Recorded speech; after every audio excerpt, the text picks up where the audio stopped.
Why did you sing when you went on there? Was that part of your pitch, or because one of the things I talk about a lot is getting attention for your business and being different to everybody else, etc. Were you doing that I guess for attention seeking purposes, to really get yourself noticed, or was there a more personal reason why the music fit with the business?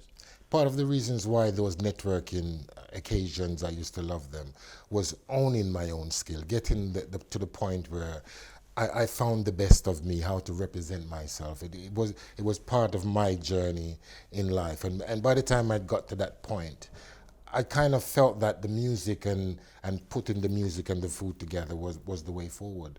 And when she said Dragons Den and my kids were telling me about the show, I knew then this was a moment for me to express the Levi Roots that I knew was inside of me, which wasn't just about a butler sauce and standing there and saying, hey, I've got this great sauce, can you try some? It was about me writing songs about it and actually performing, because performing was where my career was before. I was a singer-songwriter for many years before Dragons Den.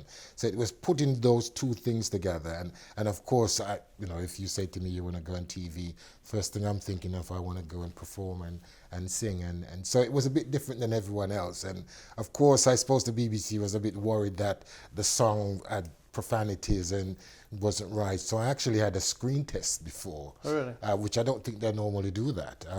Just for them to hear the song and to see that I was just, basically just doing what I was saying. The song is about food. It tells the story about my grandma and about the sauce and what's in it. So basically, I didn't have to talk. All my business plan was actually within the song. So I had to go do a screen test, sing the song, and the rest is history. Fantastic.